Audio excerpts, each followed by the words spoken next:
Sherm Chester, and on this edition of the Seacoast Forum, I'm joined by my special guest, Roger Brown from the Union Leader and the New Hampshire Football Report.com. Roger, how are you? I'm well, Sherm. Well, we've got a busy show, but let's start off with a big congratulations, a championship. Congratulations to the Exeter Bluehawk golf team. What a season. What a season. A dominating season, undefeated during the regular season. And then when they got to the tournament in Keene, they took charge. And congratulations to Coach Beetle Bailey, Coach McQueen, and all the players in the background. You can see them getting their just due. They were given a parade through downtown Exeter and some recognition up on the bandstand yesterday. So, boy, I tell you, we promise we're going to get in touch with Coach Bailey and hopefully some of the players and get them on either next week or in the real near future. What a season. I mean, what more can you say, Raj? I mean, going 27-0 in the regular season. Yeah, they were the favorite. Got it done. You know, I saw a lot of their some of their top players over the summer on the junior tour, and I think it's Joshua Johnston. I apologize if I got his name wrong, but you know, he won the Mike Ryan junior event at Derryfield, which is one of the, I guess, more prestigious junior tour events in New Hampshire. So not unexpected. You know, they were the favorites, but the favorites don't always prevail, but they did. So congrats. And a great end for Connor Allard. I know last year he was ill and couldn't be part of the tournament. And so this year he was a big factor in the tournament along with the rest of the team. And congratulations. I mean, what a way to go. What a way. And Coach Bailey knew, I think, at the beginning of the season that he had a stacked deck, a loaded deck, or whatever you want to call it, of good players. So they came through. That's all that matters. Yeah, sometimes it's harder or more disappointing when you do have that stacked deck and don't get it done. So, you know, you got expectations and weight on your shoulders, and that prevents some teams from reaching their goal. But this group managed to get it done. So good job by them. Great job. And looks like from having talked to Coach Bailey in the past, that, you know, it's another one of those programs that's just keeps rolling along. It keeps reloading itself every year, and that's a good thing. I mean, 2 out of 3 championships in a row, and hey, last year, if things had gone their way with the health conditions, they might have made it 3 for 3. But just the fact that you know, again, like you just said, everything fell in place, and this is the way to go. And I hope that they can keep that streak going for a long, long time. It was fun. We got to do a road trip to Exeter Country Club last season. And like I just mentioned, I'd like to go back up there and maybe get to talk to Coach Bailey and some of the players. And we'll look forward to doing that in the near future. But on the current state of affairs in the football world, things are getting kind of interesting in the NHIAA Division I. A lot of teams in Division I, they're suffering some losses that for instance, the Bluehawks lost last week to Bedford. Was that a surprise to you? I would say a mild surprise, Sherm. You know, Exeter being at home, coming off a loss, and I had seen Bedford earlier in the year. They played terrific defense, but the first game, they were pretty much dominated defensively by National North. So I didn't think they'd be able to move the football very well against Exeter, but you know, you were there, you saw it. They controlled it for almost an entire quarter at one point. Yeah. So couldn't have been more wrong about that. Well, it was just balance. I noticed that they had balance the running and the passing attack. I think everybody assumed they were going to pass a lot, but their running attack complemented it very nicely, and you know, they did control the clock. Yeah, I think you hit it. Exeter couldn't get them off the field. You know, they had when they weren't running it, you know, they got them in 3rd and 10 or 4th and 10. They were completing passes for first down. So it was really one of those hats off to Bedford type games. You know, they played about as well as anybody I've seen this year.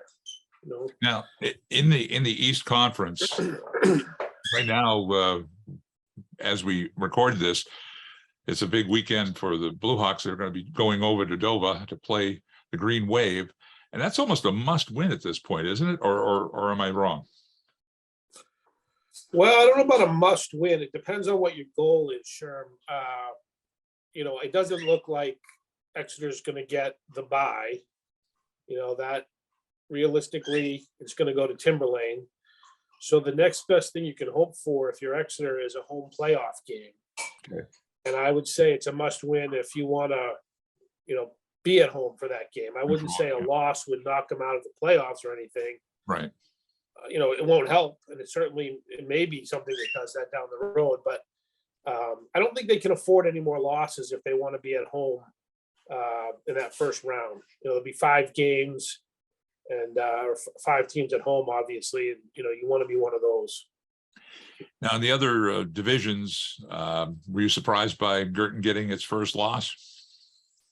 No, I've always thought Londonderry's the best team. They work, extremely hard in the off season, those kids. And, I think they're the best.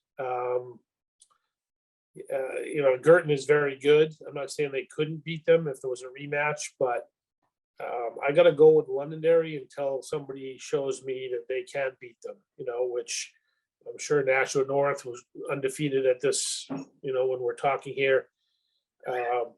Would like a crack at them, and they may be able to beat them. But again, Londonderry's proven it. Got a lot of the players back from when they won it last year, so they know how to get it done. So to answer your question, I wasn't surprised that they beat BG, although I do think BG is very good, and it was certainly a quality win. What about it? Any other surprises last week, and anything that we should be looking forward to matchups for this particular weekend that we're into? Yeah, I think the biggest surprise last week involved the Dover team that Exeter will be facing. They lost to a winless Manchester Central team that didn't have its starting quarterback. And Dover had a 14-0 lead in the second half, so I'm not sure what happened in the second half of that game, but Central came back to beat them. I think it was 18-14, and that was, statewide. I think that was the biggest surprise, maybe in all divisions. As for big games that, in Division I, at least, that Bedford BG game on Saturday night's a big one. And of course, all these affect Exeter in some way because They could end up being their first round opponent. Right. I would say the loser of that game will be eliminated, from winning the West Conference and getting that bye. So that's a big one for those teams, if they want to finish first in their conference. Have you heard anything official as far as the NHIAA is concerned about how the playoffs it'll be the higher seed probably for the first round, but where the finals will be or anything like that? No, that's a thorn in a lot of people's side. They're not going to play them at UNH. A lot of people want them to go there. I think they're going to be at home sites, and they'll probably wait to see who's in the championship game before they determine, where those sites will be. Obviously, if Exeter made it, they couldn't have it at Exeter. That wouldn't be fair. Mm-hmm. But, so we're basically back to 20 years ago when they're having them at home sites at the same time. So if you want to go see the Division I and the Division II game, you're out of luck, as opposed to having them at UNH where you could see all the games. It was kind of like a celebration of high school football. So, a lot of people would like it to return to UNH, but that's not where we're at this year. We're at home sites. And home sites and TBA, depending on who gets what. Okay, I follow. Right. The one thing at the game against Bedford, we had 2 bands, not one, but 2. Bedford brought their band along, but at halftime, there was a special celebration. And Bob's got some video we can run. It was the 25th anniversary of the 1997 Championship Bluehawk team. And we had a bunch of the guys show up and be acknowledged during halftime. I'm going to read the names. The video, you see these guys as they go on the field.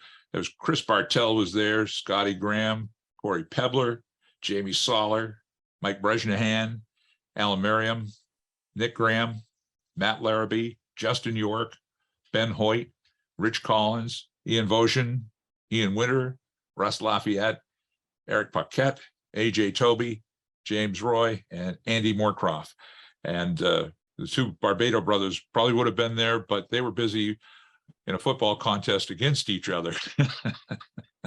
They're both head coaches and they do an annual game against each other. So it just happened to be the night of this reunion. But like I said, that night, it'll be good to maybe get them on a future show. And that's another future show. I want to get together some of these guys from that 97 team and talk about that game against Bishop Girton. And boy, would I like to see a rematch again against those guys. Now, correct me if I'm wrong, Sherm, but was that their first championship under Coach Ball, or did they win one the previous year? I think this was the first. Yeah. As I recall, this was really the team, Yeah. or the class, at least the seniors, that elevated Exeter to the top rung, so to speak. Mm-hmm. In their division, and it's really just built, carried over, I guess I should say, even till today. The program has sustained that excellence, Right. so to speak. So in that way, a lot of credit to this group. They kind of established or started the tradition and set the bar for future Exeter teams. In my mind, unfortunately, I'm old enough to remember covering these guys. Same here, kid.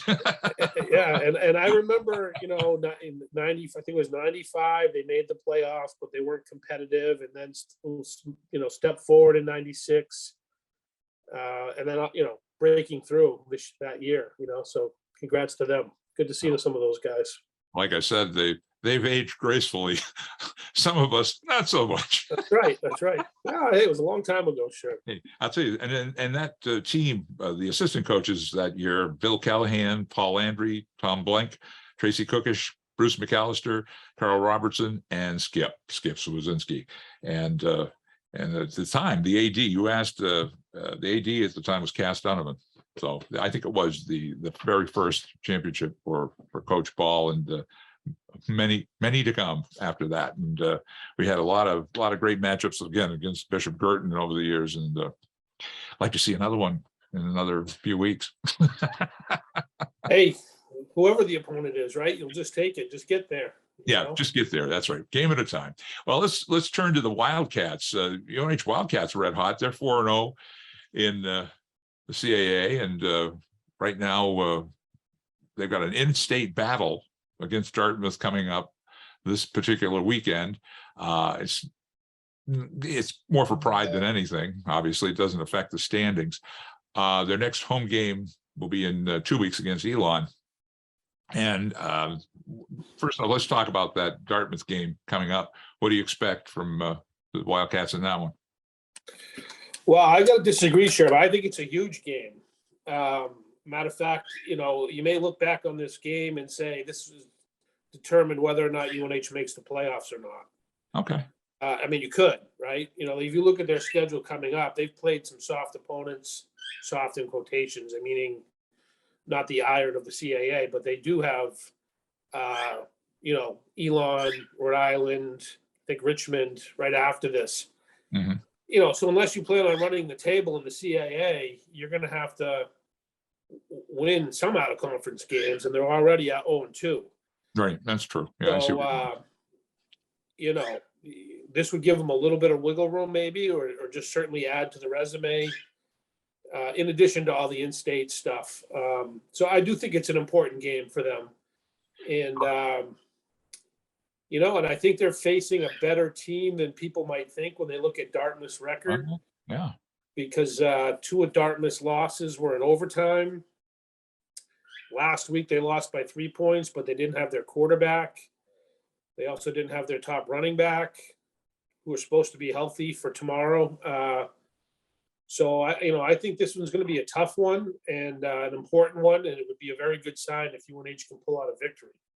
Now, is Dartmouth doing the situational quarterback deal like they did last year? Because I think that threw us off a little bit, the Wildcats, because they would switch it up, and one was a runner, one was more of a passer. So are they still going with that dual quarterback? Well, not by design, because they used Nick Howard, who was the runner you're thinking of last year, and for the first 3 games, and then he was hurt last week, so they threw the ball. They hardly threw the ball at all the first 3 games. Okay. Any success anyways.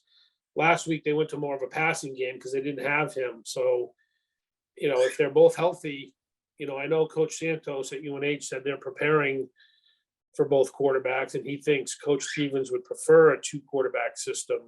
But we haven't seen it too much within games this year, just on a game-to-game basis because of injury, I guess. So something to be prepared for, and we may see it Saturday. Who knows? What about from what you've seen so far of the Wildcats, your impression of players that are kind of sleepers that came out of nowhere, and some that you're kind of hoping that they'll turn the Jets on in the second half? Well, I think Dylan Ruiz, defensive end, who I think is leading the team in sacks, is one of those guys who he was overshadowed coming into the year by Josiah Silver, the other defensive end, but Ruiz is, kind of giving them bookend defensive ends, and really provided a complement to Silver in the pass rush. Mm-hmm. You could name a numerous receivers, but I'll go with the kid Joey Corcoran, who went to school in Concord at the St. Paul's School. Earned a starting role and has almost become, I don't know if they have a true number 1 receiver, but he would certainly be, in the conversation if you were discussing that. He seems to every game gets more and more involved in the offense. So that's one guy on each side of the ball, and I think in terms of somebody who could have a stronger second half than the first half, I would go with another wide receiver, Brian Espinette, senior captain. He's taken on more of a leadership role, blocking. His numbers aren't as productive, but he's done it for 3 years at UNH already, so he's proven he can get it done. So, he might be a guy who gets the ball thrown to him more in the second half. Wouldn't surprise me. Well, we got, like you say, a busy second half of their season to come, and we shall see. Let's go to the pros. Sam said a couple of weeks ago, the 2 words when it came to the Patriots to watch out for: Bailey Zappi. He fills in for Cam, and what was your impression of the Bailey Zappi debut? You mean this past week or the previous week? Well, both. Yeah. So far, his debut. Yeah. Well, I didn't think it was very good the previous week when he came in for Hoyer. So I was a little surprised he performed as well as he did last week against the Lions, but it was the Lions. Sure. So, he was, I guess I would say I was encouraged with how he played, but, it's only 1 game. So. And I noticed that they have simplified the offense. I think a lot of that is by choice, because you got Joe Judge and you got, I always forget his name. He used to be our coordinator, calling the plays now. One's the quarterback coach and the other one's the offensive coordinator. Patricia. But yeah, Matt Patricia, thank you. And it's kind of confusing out there. Who do you listen to? And I guess Joe Judge is the quarterback's coach, so he's the one that's got Zappi under his wing, and so far so good. I mean, again, it's not totally his team, but the people that talked about him after the game gave him positive kudos. So we shall see. It was a good Band-Aid, let's put it that way. And Brian Hoyer going out the way he did.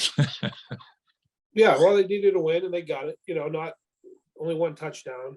So I'm certainly not going to be among those people who are getting carried away with it. But he did what he had to do to get him the victory. Any surprises in the NFL so far for you?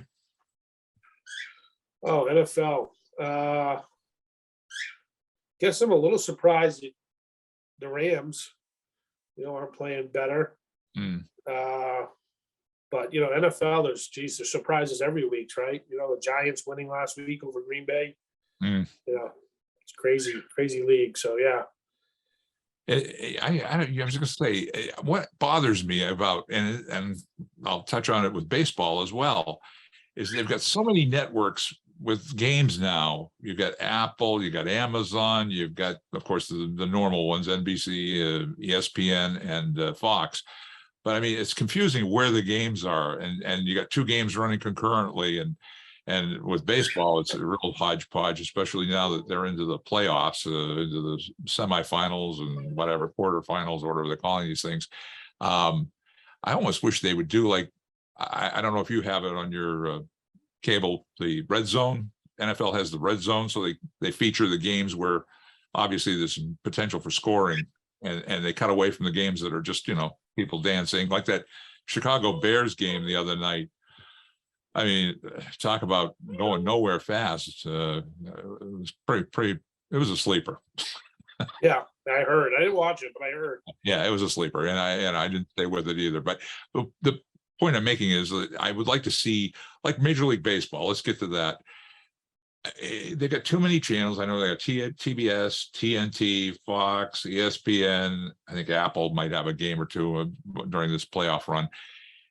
At least have one station like Major League Baseball Network where they could do the red zone type thing. And when they get a game that's a dog, cut away and go to a game that has some energy going for it, I don't know. Well, I think the problem there, Sherm, is you don't have many games going on at the same time, right?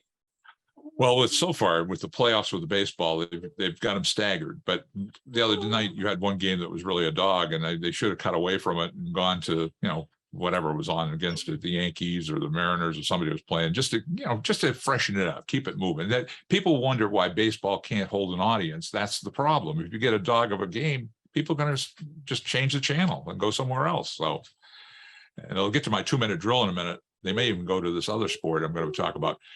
How about the 2-minute drill? You got anything for me? Yeah, actually I do. Some people may have heard, Alvern football program, tragedy struck that program a couple of weeks ago. They had a couple players, one player pass away. I know of 2 players were involved in an accident is what happened. And there's been a great support within the New Hampshire high school football community to help the families. People have donated gate receipts and concessions and things like that to, again, help offset whatever costs are involved, or help the families in any way they can. I know other people have just contributed directly to the booster club or the athletic department. And, if people are interested in doing that, I'm sure they could reach out to Alvern and get information on that. But it's just good to see when hard times hit, the community come together, the football community come together and help out a situation like that. Amen to that. Well, my 2-minute drill is going from something serious to something silly. I don't know if you heard it on the news. I was dialing up one of the morning shows the other day, and they had a big feature on Tom Brady. And now, besides being a commentator when he gets off the field at some point, when he's 50 or 80 or whatever, he's going to be a big player in Major League Pickleball. Have you heard about that? I did, yes. Yeah. Yeah. He and let's see, LeBron James and a bunch of people are investing in the Major League Pickleball League. I'm flabbergasted. It's already taken off that big that they have. I know it's huge. It's huge. Yeah, they have organized teams for a league now, a national league. I don't know, whatever. We're still looking for a commissioner for the Exeter League. You're in Stratham, so and they already. Hey, I was at Stratham the other day at the tennis courts, and they were all being used by pickleball people. You have a commissioner down there. I met her. She was. I said this in a previous show. I was at the doctor's office, and she was handing out cards, drumming out business for the Stratham Pickleball League or whatever it is down there, and she's the commissioner. Highly competitive, sure. Highly competitive. You know what? I'll stick with ping pong. Thank you very much. So, anything else you'd like to throw on the table before we sign off today? No, I think that's it, Sherm. We're looking forward to the last few weeks of high school football season, and one good thing, we got kind of a crazy format this year, but one benefit is there's a lot of teams in the playoffs, so that means there's more meaningful games down the stretch. So particularly in the East Conference with the Winnicotts and Exeters and Dovers, there's a lot for those teams to be playing for here over the next 3 weeks. And one thing we didn't hit on today, and I'll say that Sam will be with us next week, and we'll go down the list of the other sports. Obviously, we've got a lot of tournaments coming up soon with soccer, boys and girls, field hockey, volleyball. We got a lot of things happening and a lot of good results when it comes to the Blue Hawks, and should be some good tournament action coming up. So we'll get to that on our next show. Again, I want to thank everybody who's joined us today live on Facebook, and thanks to Bob Glowacki for putting this all together for us today. All of you that join us, whether it's on Facebook or on Exeter TV, we're going to be doing more. We'll be doing more of these Facebook Live editions, and also on YouTube. So make sure you subscribe and ring the bell and like us. That's important too. And also, we have the podcast. So the podcast edition available on all the major platforms. Subscribe there as well for the latest edition when it comes up. And again, we appreciate your feedback. So send us your feedback. Seacoast Sports Forum at yahoo.com is one way to get to us. And any comments are always welcome.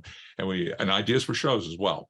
Next time around, I hope we'll have Sam back with us. I hope we can get Coach Tufts. Jim Tufts is going to join us. And then also our championship golf team, the coach, Beetle Bailey.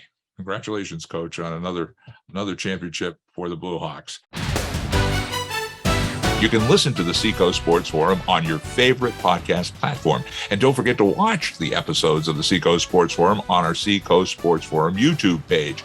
And when you're there, hit the bell to subscribe and like us. And if you have any sports photos or game videos you'd like to send us, or comments, Seacoast Sports Forum at yahoo.com. This is Sherm Chester inviting you to join us for the next edition of the Seacoast Sports Forum.